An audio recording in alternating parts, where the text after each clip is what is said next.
The wedding dress industrial complex.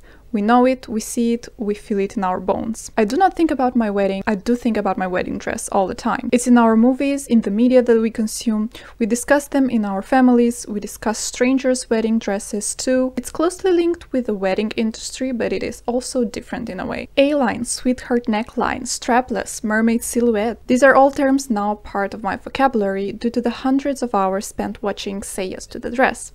They're pretty and they're sparkly. They can also be any color and design that you want if you're brave enough. There is a perfect wedding dress for you somewhere out there, and if you put it on, then you will have that magical bridal moment that all the girls are waiting for. And if you find your one special wedding dress, you will have your magical wedding and you will live happily ever after. Right? Right? Is the amatonormativity palpable enough already? There are so many facets to the wedding dress cultural phenomenon that I really think about a lot. And the more that I think about it, the less black and white it gets. I mean, our society is pretty much obsessed with weddings, love stories, and wedding dresses in consequence. I mean, every imaginable movie has its own sort of the guy gets the girl and they live happily ever after. And at the same time, the concept of bridezilla exists. So you should want a wedding and see it as your final goal in life, and everything you do should work towards that, but also don't be too obsessed with weddings. You don't want to become one of those bridezilla brides. There's many layers of amatonormativity, which if you don't know what it means, we will get into that. There's layers of misogyny, there's layers of discrimination. There's a lot we will get into. I love Say Yes to the Dress. I cannot even count how many hundreds of hours I've spent watching it, and the fact that they also post them as easily digestible 7-minute YouTube videos does not help my obsession at all. They've become my comfort videos at this point. The story is simple. You have a bride that goes into the shop to find her perfect wedding dress. She usually comes with her entourage that is composed of her family and her friends. She gives a short introduction about the fiancé, tells how they met and how long they've been together, and what the theme and location of the wedding will be. So from this, we already know a bit about the bride, the kind of personality that she has, what kind of dress she would want, and we start rooting for her. She's our main character after all. We want her to find the perfect dress and to cry, and everybody else in the room to cry. Is it such a bad thing to want? It's a makeover project. We love those. You fit the right bride to the right wedding dress. Narratively speaking, the format of the show has a perfect narrative arc. You introduce the characters, you introduce the intrigue, you have plot development during the trying on of different dresses, and you have the payoff when the bride puts on that perfect wedding dress. My favorite subgenre of Say Yes to the Dress videos is the Lancashire Say Yes to the Dress, because there we have Gawk, and Gawk is the greatest thing that happened to humanity basically. At Lancashire, the wedding dress shopping becomes an emotional and therapeutic experience. The brides talk about their struggles, whether with their body image, previous relationships, or just life struggles in general. And Gawk is such a good listener and therapist in a sense. The ladies go through this spiritual journey, and when they find a dress that fits who they are inside, and when they see themselves as beautiful, it's just a very emotional experience, and I really love it. Also, the dresses are so much prettier compared to the other locations. And it's also very fitting of a role when you think about the historical context of tailors and modistes. Yes, I am watching Bridgerton season 2 at the moment. Let me have it. Usually a modiste is also a confidant to the customer, like in the case of Rose Bertin, who was making Marie Antoinette's gowns, who was actually one of her closest friends. So wedding dress shopping becomes a very special experience, and not only on the show but in real life as well. Usually you book a bridal salon for a certain amount of hours in which you come with your friends, you're dressed up, hair and makeup done, because you want to see how the dress will match your hair and makeup as well, so you get all glammed up, you're served champagne, there are the assistants that are there to help you choose the perfect dress for you. It sounds like a fun activity, and it's also one that you don't really have any other occasion to do it unless you are a celebrity millionaire that has red carpet events every month. But most of us are not, and so the experience of getting a fitting for an haute couture dress, because that's what it is, is quite rare. The time it takes to get your wedding dress is more than 6 months because it is a work of art and it is made specifically for you and your measurements. That's for many people a once-in-a-lifetime experience. And so I'm coming to my second point. Not only the wedding dress shopping is such a monumental and special experience, also the wedding dress in itself is probably the most expensive and well-crafted piece of clothing that you will ever own. Again, it's probably the only time in which a person will have access and interaction with high fashion, and so the pressure to find the perfect dress is very high. We are talking here thousands of dollars of investment into something that you will only be able to wear after 6 months at least, and you cannot change your decision. And so it's understandable why this whole process is actually very stressful for a lot of people. Many don't really see the outweigh of the experience compared to a price that society has pretty much conditioned us to pay. And this is actually where it might get ugly. The wedding industrial complex is an insanely overpriced and exploitative enterprise that we are kind of societally pressured to participate no matter what. Everything revolving weddings is insanely expensive. Not only the wedding dresses, but also the venue, the flowers, the food, the music, the decorations. People plan their weddings years in advance. In US, on average, people spend $34,000 on a wedding, and on a wedding dress $2,500. This is money that is spent for just one night. People would argue, well, it's the most important night in your life, so money does not matter, and this narrative actually leads to a lot of conflated prices for everything that has the wedding label on it. Like if you get flowers for an unspecified event, the rate is going to be twice lower compared to a wedding event. And so the vendors know that this night is going to be the most important, and you are ready to do more or less anything to make it the best possible experience, and they will exploit it. But then again, why is the wedding day the most important day in your life in the first place? And is it really? Welcome to the amatonormativity chapter of this essay. It was inevitable. I was toying around with the idea of making this video for a few months now, and I knew that amatonormativity would be a big part of the essay. But then Tara Mooney a few weeks ago made a really great video on the topic that I recommend, so if you want more insight into the topic, that's where you can get it. Amatonormativity is a set of societal assumptions that everyone prospers within an exclusive romantic relationship. So it's basically the societal pressure to get married and to see marriage as something essential that you need in your life and without which you are not truly complete or happy, and it also bleeds into romance in general. Even the expression "your other half" already denotes that you are only half of your true potential if you choose to lead a celibate life. And if you say, well, actually I am perfectly content with being single, then everybody tells you, hush, you just didn't find your true love yet. And like, I get it, Cassandra, you found your Brandon and you're so happy together and marriage is working perfectly fine with you and intertwines perfectly with your life goals.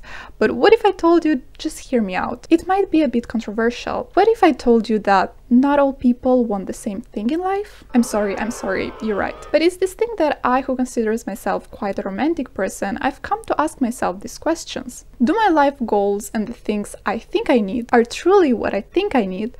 Or is it what I only think I need because society made me think I need them? Because as you might have heard it already somewhere, we live in a society in which it is really hard to differentiate what are the external influences and what are our internal drives and needs. And all this discussion is so nauseatingly heteronormative. It does not include our ace and arrow pals. It does not include polyamorous relationships.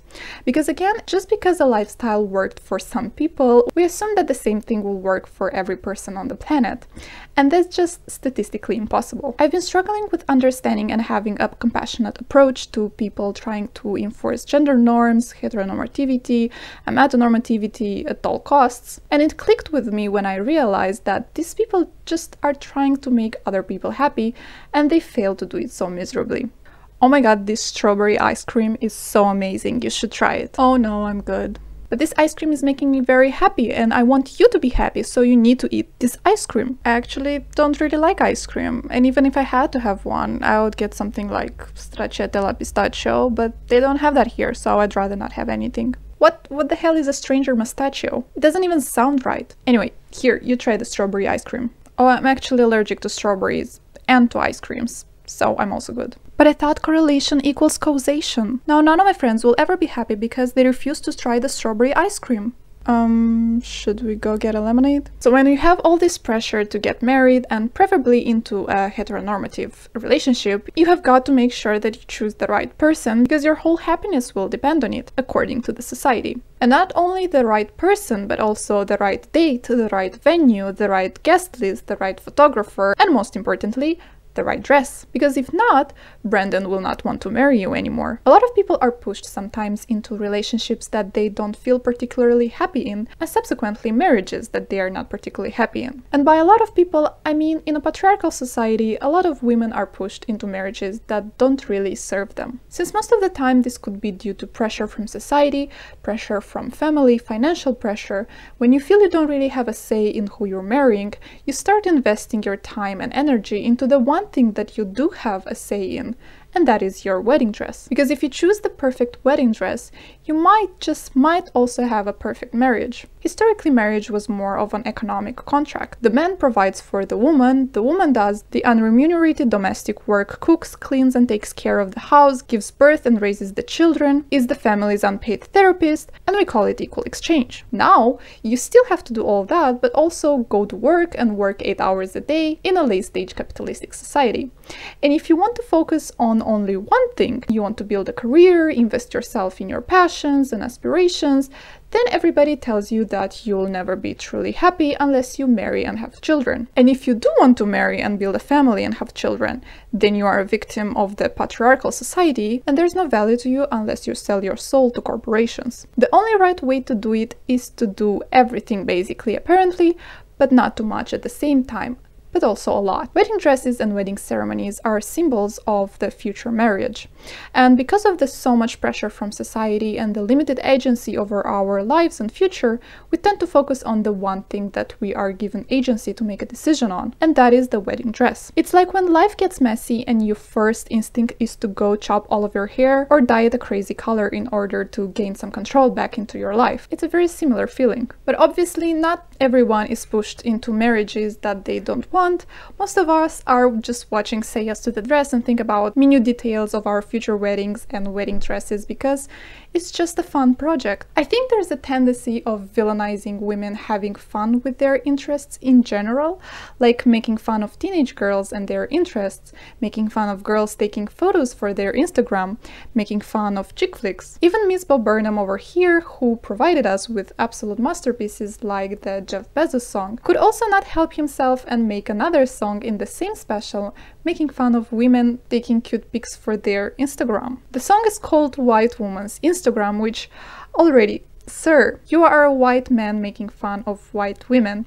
That's not so revolutionary, but I may just be mean, so let's give the benefit of the doubt. Let's look into the lyrics. An open window, a novel, a couple holding hands, an avocado, a poem written in the sand, fresh fallen snow on the ground, a golden retriever in a flower crown. Is this heaven or is it just a white woman's Instagram? So if you're not white, you're not allowed to like golden retrievers? I get it, it's all in good fun, right? It's just fun to make fun of other people, right? But also, I don't really get what is being made fun here of. Wanting to be creative, wanting to have a creative outlet in a society in which it is very hard to find one. I mean, most of us are stuck in jobs that don't really ask us a lot of creative input, and we don't really have another opportunity to create. I mean, behind each photo there's a concept, there's art direction, there's photography, there's some fashion involved, and it's just fun. It's fun having an idea of a concept and making it into reality in an aesthetically pleasing way. Like, what's the problem? Who hurt you, Bo Burnham? And like, I look at some of these shots that he did for the music video, and actually I really like them. Like, they're really pretty, and this one as well. And the leaves that are on a thread and hanging from the ceiling, like, that took you hours to make, I'm sure. And you cannot lie to me and tell me there wasn't at least 1 second in which you were like, you know what? This is actually fun. Those girlies might be onto something. This song is actually more of a commentary on how people interact on the internet, the aesthetically pleasing facade linked to a deep desire to connect to other people, not only on a visually pleasing superficial level, but also on an emotional level. It might be about virtue signaling and performative activism, like with the part saying some random quote from Lord of the Rings incorrectly attributed to Martin Luther King. And those are interesting, powerful messages. But did you really have to go out of your way and make fun and alienate such a big group of people? Because you're not making fun only of white women, you're making fun basically of every person that has ever taken a pic of a cup of coffee or a dog. Oh, that's such a cute sunset. Let me take a pic real quick because I want to remember it. Ugh, typical white woman's Instagram behavior. Excuse me? What are you gonna do next? Eat an avocado? Take a photo of a dog? Disgusting. No, those are things that not only women or white women do, right? Or you should add some fuzzy socks and a cup of coffee to the pic, since you're obviously insane. You literally posted 2 minutes ago a cup of coffee. Oh yeah, it had a really cute heart on it. I think the whole women are obsessed with weddings has a similar ring to it. If you're going to invest $34,000 on a night because you decided that you want to create this memory and you think this is a good investment, which for many people it may be the case, then it makes sense to make sure that money is being put to good use. A wedding event is a really big project, and it's really difficult to organize such an event for dozens or hundreds of people so that everyone enjoys it. And if you are on a tight budget, then it becomes even more challenging / rewarding because you want to find a good deal, you start researching the market, try to find the best quality / cost ratio, you make connections. The way the wedding industrial complex is constructed, it really sucks you in. The more money you want to save up, the more time you have to put into it. Otherwise, how is this wedding going to organize itself? And it's very common for the groom to sort of shift all of the organization responsibility on the woman and then make fun of her when she gets invested into what she is doing. Like, what did you expect her to do? Do a bad job? Not care about the outcome of a project that she has been working on for months already? Or do you want her to care the exact right amount? Not too much, not too little. Since wedding events are these big social events, right? You meet with your extended family, you meet with a lot of your friends. The event and its organization is basically a reflection of your image. So you really want to make sure that this reflection is one that you are comfortable with, that it shows your values, your personality, your interests, your skills. And another big part of this extension of your image is actually your wedding dress. The wedding dress in our culture is one of the biggest moments of a wedding. The groom is usually wearing just an average looking black suit that you will not be able to differentiate from the other 100 of suits that you have ever seen in your entire life, which I think is so weird. I really want to see grooms wearing something that is unique and reflects their personality. But apparently taking pictures of dogs and caring about your clothes is strictly a white woman behavior, so what can I say? But the bride's dress is a whole different story. I mean, everybody turns, the bride is seen for the first time, and subsequently her dress, everybody gasps, the groom cries. There is a big pressure there that you have to choose the right wedding dress to be able to have such an effect. And also you don't want to wear any kind of dress, you want to wear a dress that will reflect who you are inside, complement your body shape, and so on and so forth. A really useful concept that we can talk about is frock consciousness. First coined by Virginia Woolf, a 19th century existentialist writer. Lisa Cohen in her essay says that frock consciousness quite simply has to do with the activity of being clothed. She justifies what at first appears to be an oxymoron, the first word, a winsome sheath, the second referring to the mind, reminding us that clothes both constitute a border and suggest its permeability. They lie between what we understand to be public space, the social world at large, and what we consider private, the body of an individual. Basically, when they say that the clothes don't make the man, it's not really true. Our actions, our bodies, and our perception of ourselves changes with the clothes that we are wearing, and also the perception that other people have of us. This is why costume design in movies is so important, that it can actually be quite an important narrative tool, if you know a bit about color theory or the different styles throughout the decade. A piece of clothing that a person is wearing can tell us about their own personal style, how much time do they invest in the way that they look, where they might shop, and subsequently what are the neighborhoods that they might hang out in. And if I see a white man wearing a blue shirt and a beige pants, I already know that most probably they are still wearing clothes that their mom bought for them. See, Bo Burnham, I can do it too. So subsequently, the wedding dress design also tells us a lot about the bride. There's a really big history of how trends came and went in wedding dresses. The puffy sleeves of the 80s, the minimalist style of the 90s, the tutu skirt dresses of the 50s and 60s, inspired in big part by the Audrey Hepburn's Givenchy wedding dress in Funny Face. By wearing a certain design, you are referencing a certain era or a certain personality.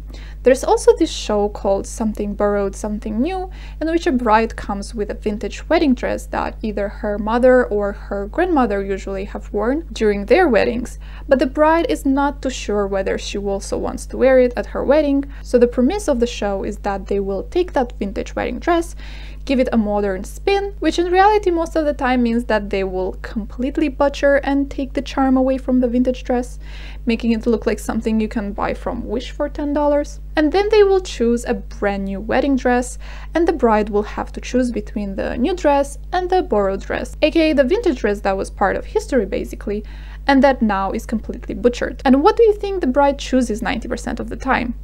Correct. Not the butchered dress. And so not only they destroyed the vintage dress, now they can also just throw it in the garbage because the bride will not wear it anyway. I think the show might have a different fate if they hired a better designer or tailor for the job, or just never touched the vintage wedding dress altogether. I don't know, just a thought. So if you choose to wear your mother's dress, that will also have a lot of symbolism and emotional connection. There's a lot of layers that can go into choosing your wedding dress, but not all is fun and games. And the wedding culture can and is also very restrictive when it comes to the spectrum of deviation from the norm that is allowed. I mean, sure, you can choose between a sweetheart neckline or a v-neck, but God forbid you choose something more revealing or something too conservative. Yeah, sure, you can choose between ivory and egg white, but God forbid you choose a non-white color. What are the people going to think? It's actually quite often that in these shows like Say Yes to the Dress, they will choose a bride that will want something a little bit more unconventional, like wearing sneakers underneath the dress, or that wants to have her dog wearing a matching dress.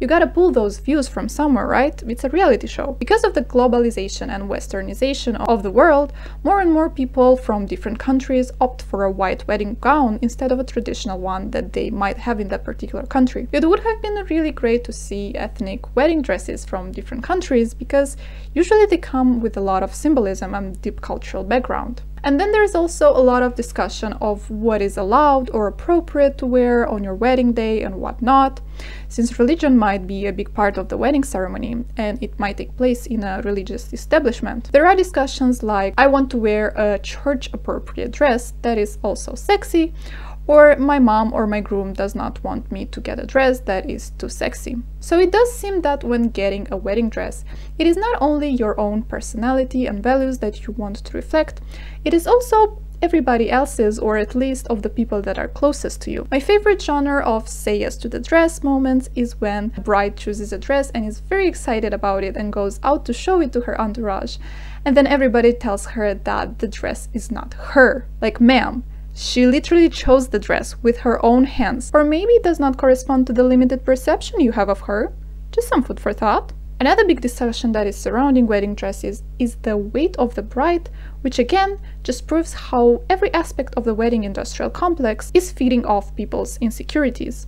Lots of the comments of the entourage can be about how that one or other particular dress makes the bride look fat, and the bride in particular that they are talking about is like one of the skinniest people I've ever seen. This is why I actually really like that shows like Say Yes to the Dress have many brides that have different body sizes and shapes, and it's just nice to see diversity and the way that a particular piece of clothing might look on a particular body. So a wedding dress is yours and not yours really at the same time. If people constantly feel the right to tell women how they think they should look, of course they also say that about her wedding dress. And those aspects resurface again and again when watching Say Yes to the Dress. Or I guess in general when you're wedding dress shopping for yourself. As long as we teach girls that a wedding is one of the most monumental experiences in her life that she should strive to, there is a strong emotional investment that they will do in thinking and rethinking what their wedding dress would look like. But also maybe because It's just fun to play around with fashion. I mean, I was going through a very similar thing when thinking about the prom dress that I wanted to choose, and was actually looking for one more than a year in advance. Hope this discussion gave you a little bit of context into the whole wedding dress craze, a little bit of understanding and a little bit of compassion. There is no right or wrong way to choose your wedding dress, hell, even to have a wedding at all. This is why I think we should create an event for which we all wear wedding dresses and party the whole night, just to get it out of our system. If you enjoyed this video, do not hesitate to interact with the buttons below, and see you soon. Bye!